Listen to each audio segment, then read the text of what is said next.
All right, so we continue to dive into crypto exchanges that are really kind of changing the game. Obviously, we've been following a lot of what Binance has been doing. You name it, we've seen all sorts of different platforms that have really started to excel, from Voyager all the way over to Coinbase and their IPO. Today, we thought let's get a little bit deeper into more of the global aspect of how exchanges are operating. And joining me today is one of the founders and co-founders of a platform called WazirX. You may know them if you're an Indian watcher of our channel right now. That's a company that has really kind of evolved very quickly. So joining us today is their CEO, and Nischal, great to have you on the show. Hey, thanks for having me. All right, so I want to learn a little bit about WazirX. Mainly kind of how you guys got launched, what was the process, what's the team look like there? Kind of give me the sit rep on how you guys have come to life. Sure. The idea really, came into effect towards the end of 2017, and the reason why I decided to do this was from a pain point I had back in 2017. While there were quite a few crypto exchanges in India, when I was trying to buy Bitcoin, and 2017 was when there was a massive bull run. It took me about a week to buy my first Bitcoin. And by the time I bought this, and this was towards, I think, October or November, when the prices were climbing up every other day, the prices had already increased by the time I bought my first Bitcoin. And that experience left me wanting more. And then just being an entrepreneur, I was running a different company. I just started doing some more research into understanding, was I the only one facing this problem, or was this more a India-wide issue? And I realized that there were a ton of people who were facing the same issue. So then I started ideating this with my co-founders, with rest of my team, and we decided that it would be really amazing if we could build this for India, where buying your first Bitcoin should be very quick, easy, and fast for anyone to do. With that, we set out, and we eventually launched it in 2018, or March 2018. That was when we launched the exchange. So it's been about 3 years now, and today we are the largest crypto exchange in India, one of the fastest growing. We have over 7 million customers on the platform today. So 7 million customers, this could have a really a big impact in the evolution of cryptocurrency. When you see exchanges like this, especially in a country like India, which is one very forward-thinking, advanced from a technology standpoint, the population there very well educated, so the opportunity for India is massive, especially in this kind of early adoption stage of cryptocurrency, and also the exchanges and the process of going through setting up an account, getting onto the platform, understanding how all these things work. Talk to me a little bit about the Reserve Bank of India and their ban, kind of the whole process that came into play and how that affected your platform and kind of its future. Yeah, that was pretty interesting, because the timing was, when we launched in March 2018, and I think 3 weeks after that, the banking ban was announced, and we had 3 months to either, we were going to lose our bank account in 3 months. So here we were, a brand new startup, just 3 weeks in, and you're hearing this.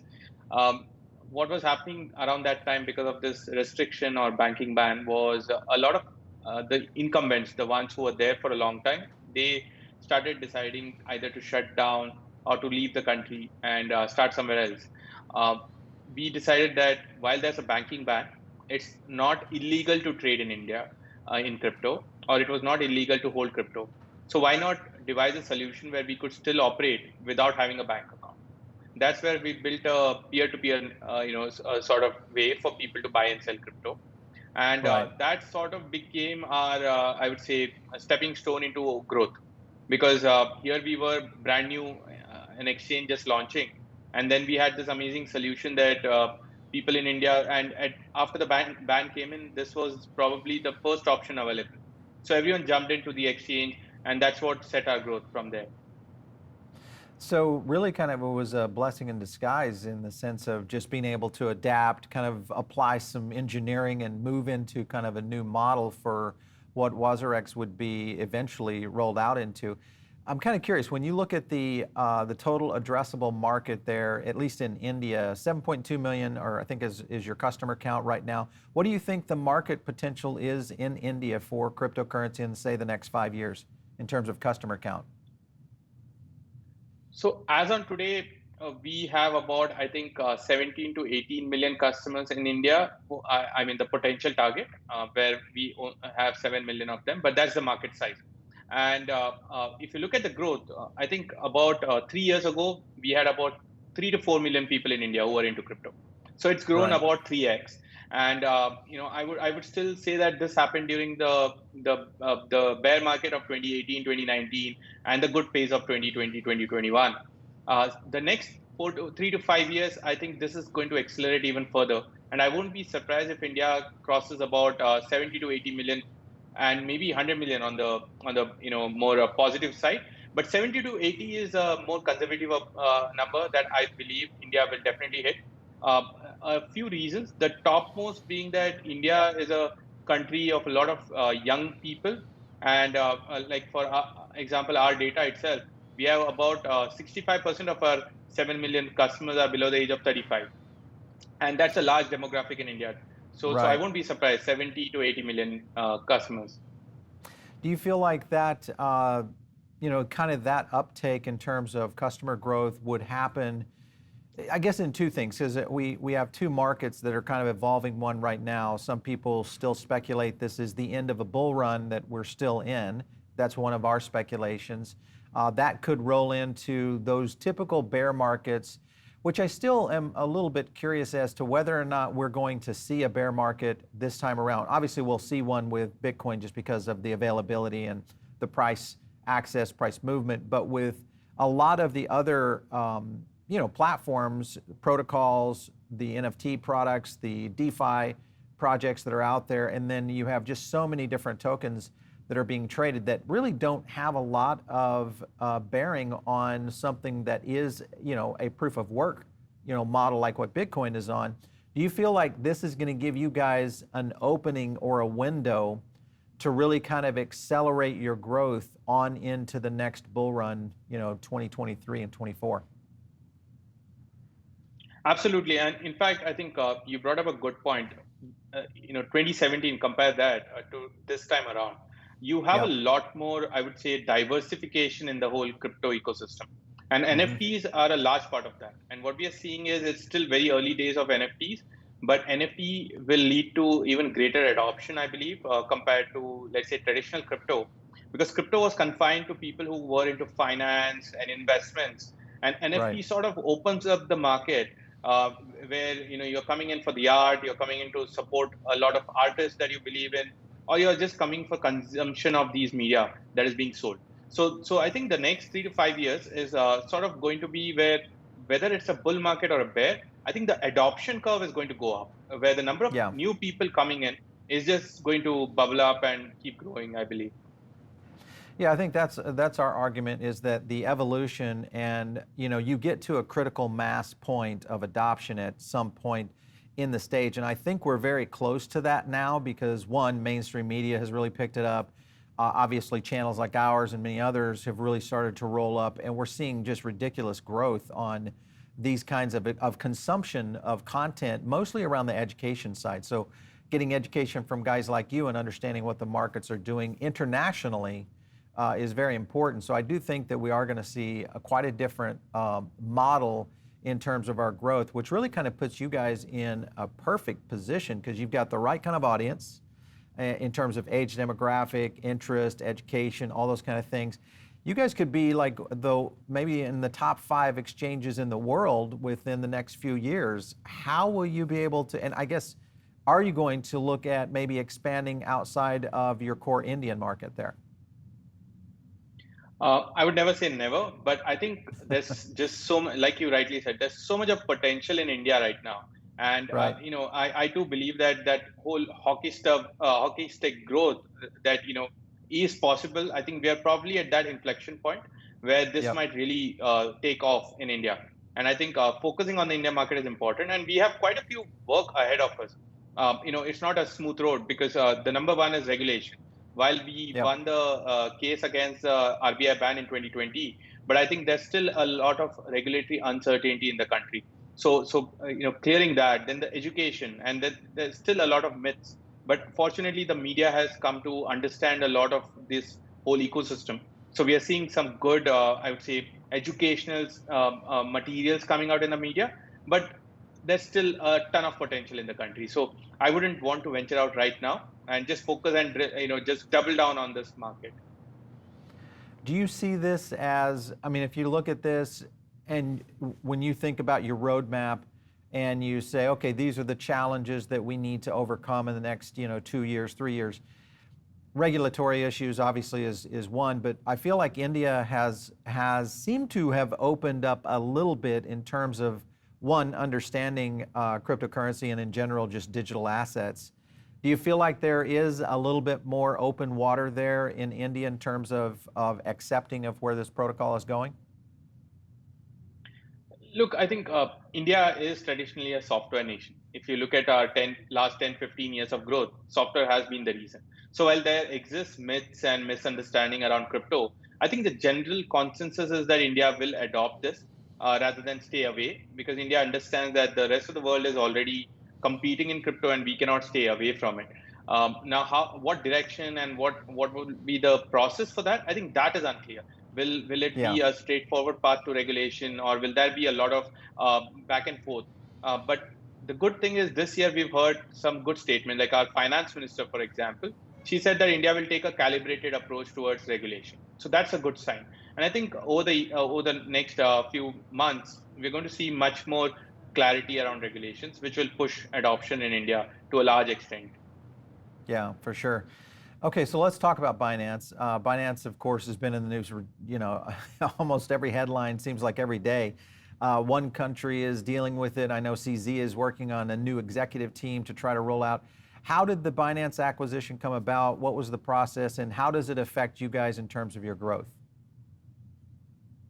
So this happened in 2019, way beyond before the whole crypto came into the limelight. I think 2019 was when we were growing, but not at this crazy pace, and we were looking for funding, next fundraise, and that's when I came across the folks at Binance, and I realized like why we could raise funds from them, but I was always amazed at the kind of speed at which they've grown and they've scaled, and I wanted to experience that. And when we discussed, we realized our mission was similar.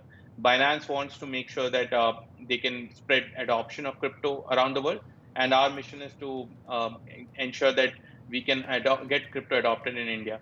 So we sort of aligned, which led to this whole acquisition. And after that, we've learned a lot. I've got the opportunity to understand closely on how Binance operates and how do they grow so quickly, and I could inculcate some of those changes into our exchange in India, and that's worked out well for us. Let's talk about your token quickly. I mean, we see a lot of exchanges that have moved into token offerings, and we've seen very successful ones, some that have kind of gone over kind of somewhat lukewarm. Explain the reason, what the purpose of, I think, what is it, WRX, okay, WRX. Yep. The purpose of it, I don't own, full disclosure, I don't own it, so I'm kind of curious, what was the purpose of it? Kind of how are you guys utilizing it in terms of a use case?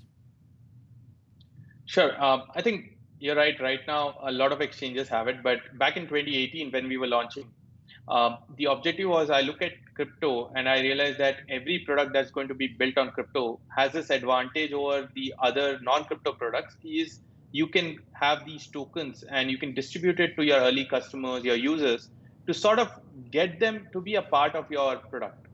This is a Right. deeper, I would say, a way for you to involve your audience.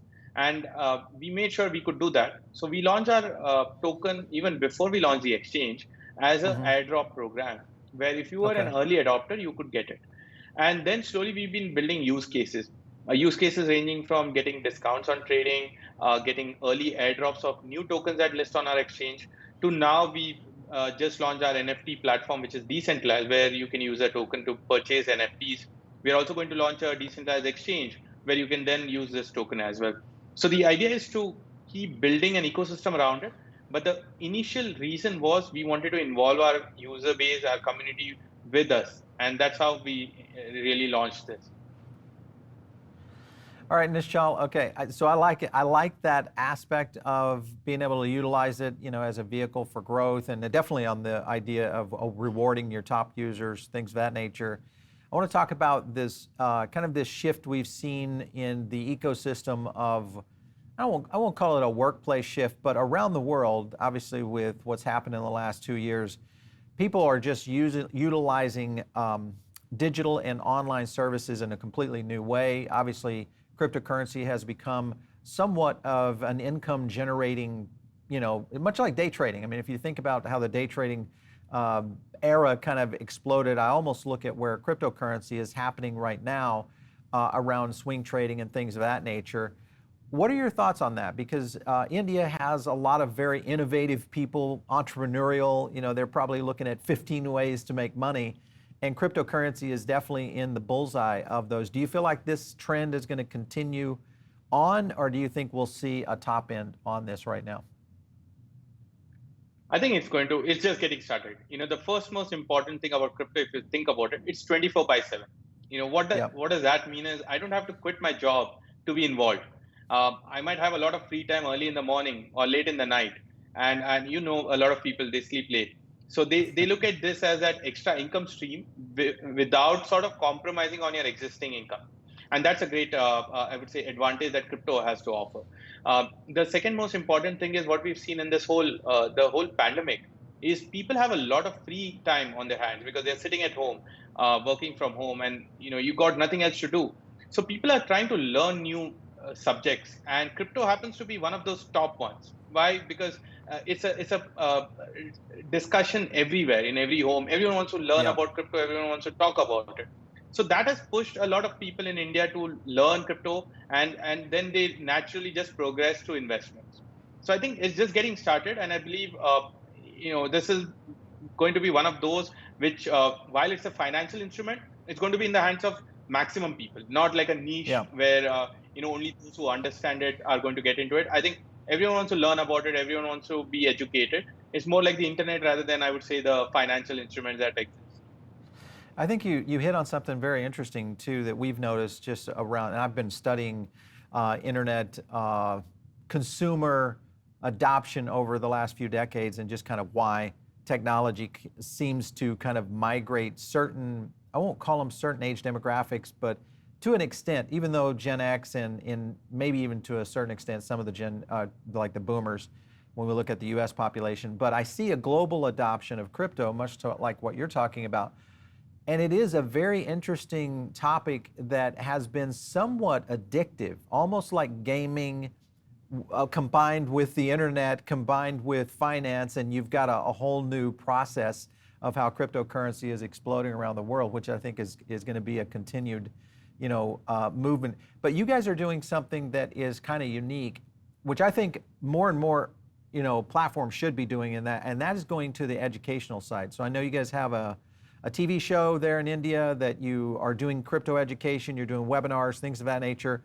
How successful has that been for you, and are you guys planning on growing that? Where are you guys going with that one? I think it's been really successful, and when I say success, I don't really mean it by saying that it's given us so much of trading volumes or signups.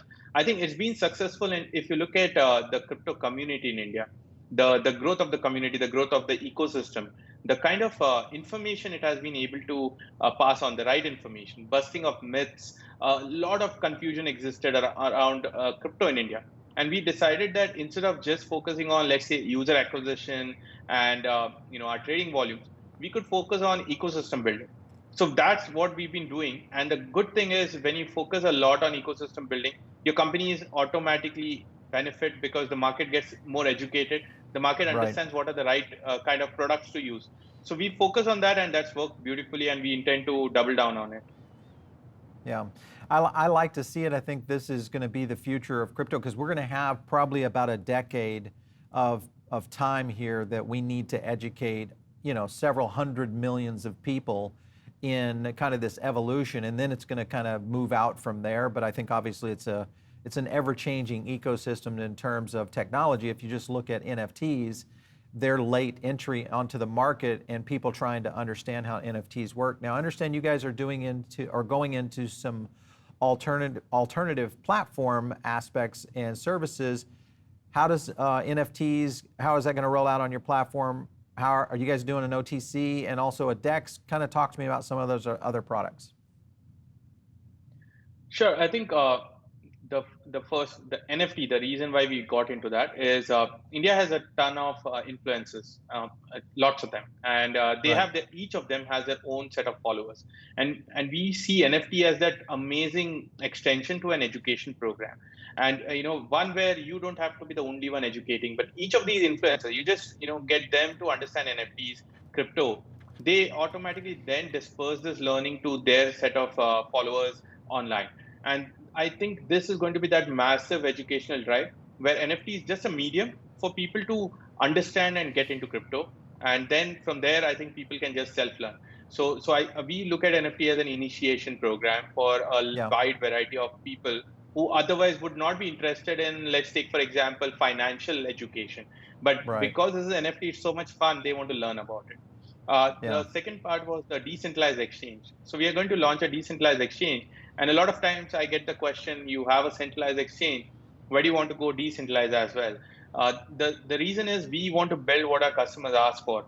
And we saw that there's a percentage of our users who did not want to sort of use a centralized exchange and lose custody of their assets. And I believe as an exchange, we should just provide all the features and all the options that our users need. And that's why we got into this whole decentralized. Now, what happens is you want to have a self-custodial solution, you can use our DEX. If you want a custodial solution, you can use our centralized exchange. So you have the best of both worlds as a customer. And that's what I think we believe in crypto. It's all about giving customers more power. And that's how this DEX came about. Yeah. I see, especially on the NFT side, with India being a potential huge market for that. If you just think about just the creatives that are happening in and around India, top YouTube channel in the world, T-Series based in India, really, focused on that market.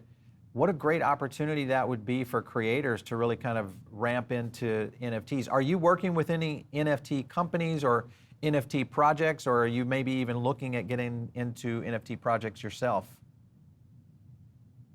So we're working with a lot of them, right from individuals to companies. For example, we just partnered with Sunburn, which is it's a festival that runs all year round, and they drop some really amazing NFTs. We're also talking to quite a few art galleries. They want to try and see if they can tokenize their physical art into an NFT. We're Mm. talking to some music producers to see if they can monetize and create their audio files into an NFT. So there's a lot of work going on. It's still, I think, early days. So you get all kinds of ideas, but we are starting slow and steady. We started with images. We're now just going into video and audio. And I think from there, we'll just understand and, work towards it. Also, our platform today is sort of curated. So we haven't yet opened it up to everyone because we want to build that ecosystem in the right way. And then we'll Yeah. open it up slowly to all the different artists in the country. I like it. Nischal, I want to talk about last topic here, and that is kind of the trends that are going to help this critical mass take place. Here in the U.S., we see a lot of institutional finance moving into the market, a lot of potential Bitcoin ETFs that are, at play right now. We've got many of them. I think last count 7 or 8 now that are trying to vie for SEC approval, at least here in the U.S. What are your thoughts around what's going to be required for us to see this next level of critical mass adoption? Um, I think at least for India, some sort of a regulatory clarity where and I don't mean regulation because that's going to take a long time. But I think Right. some guidelines or some sort of a dialogue that starts with the regulators and the government in the country, that's going to bring in a lot of confidence in the investors and push them in the right direction. In parallel, as an industry, we're already working on a self-regulatory body where we intend to sort of get together all the exchanges and ensure that we are following some guidelines on our own before the government even steps in. So that's one direction. I think the other is education, purely education. I cannot Yeah. stress enough that a lot of people stay away just because of misconceptions and myths around crypto. Like the other day, I was just talking to someone, and they said that I heard that you could lose your crypto overnight because someone can hack into it. Then you realize that there's so much of education to be done out there for people to understand this. It's a lot like the early days of the internet. To be honest, I think the first time I tried to buy something on the internet, that product never reached me, and I thought the internet was a scam. And I'm talking about this about when I think 2000, in the year 2000 or 2001. So we've gone from there to today. I've survived a pandemic because I could order everything online. So Right. that's the path that we see for crypto as well, where we are in the education path, and the more we can spread the right information, I think more faster we'll see the adoption. So I think these are the one or two. The regulation, education are going to be the key factors for the next phase of growth. Yeah. There's a lot of movement on the CBDC side of things. We've seen the euro digital dollar move into position where it's starting to do some tests. Obviously, the digital yuan is already pretty much launched in China. Any plans that you're seeing or watching in India that could really kind of change the ecosystem from the traditional fiat to a digital currency, and how that might affect cryptocurrency in general in India? What are your thoughts on that? So the RBI in India just spoke about that, where they said that they are exploring CBDCs, and I think it won't be long before they get really deep into it. I see that as a win-win for one, the awareness and education. That it just gets better. The second is the whole. I would say there's a large unbanked population in India, and all of these people, they might not have a bank account, but they have mobile phones and internet. So what Right. happens is the moment you have a CBDC, all of these unbanked get involved in the digital economy, and that's an amazing thing for a country like India or any other nation where they're trying to get people onto the digital economy. I think the third is there's also this whole the I would say the back end of banks, where the settlement becomes instant, as against today, where sometimes I don't know, at least in India we experience that if there's an issue with your money transfer, your money can get stuck in limbo. Your bank and the other bank have some settlement issues. That disappears the moment you get a CBDC. So I think net it's going to be a big win, and it's going to just grow the market. And we're really looking forward to India participating and bringing up the whole CBDC for itself.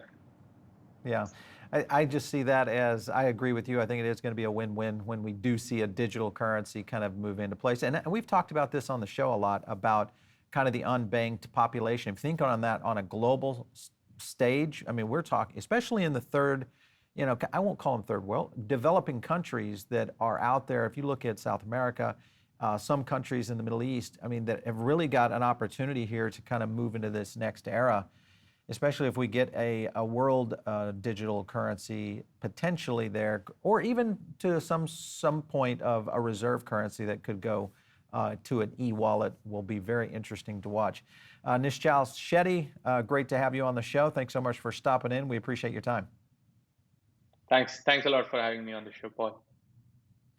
Excellent. All right, you guys are listening in over on the pod right now. And of course, the number one thing you can do, of course, is give us some stars and also some feedback. That's how we get some impact or some input from you. Because sometimes I know we do have a lot of podcast listeners, especially on Spotify. It's one of our biggest downloads for this show. You can also, you Spotify listeners, can jump over to YouTube right now. And of course, just search Paul Barron Network, and you'll find this show and many others that we're doing. The number one thing you can do on YouTube for us, though, is subscribe, and of course, like the video and share it to a colleague, because as Nischal mentioned, education is going to be really key here in being able to expand the next era of where cryptocurrency and digital assets are going to move. So very important. Shows like ours and many others out there that are doing, hopefully, the work on kind of that process of bringing news and education to you on the user. If you have an idea for a show, you can shoot that to me. Just hit me up on Twitter. It's @PaulBarron. And I'll catch you next time right here on TechPath.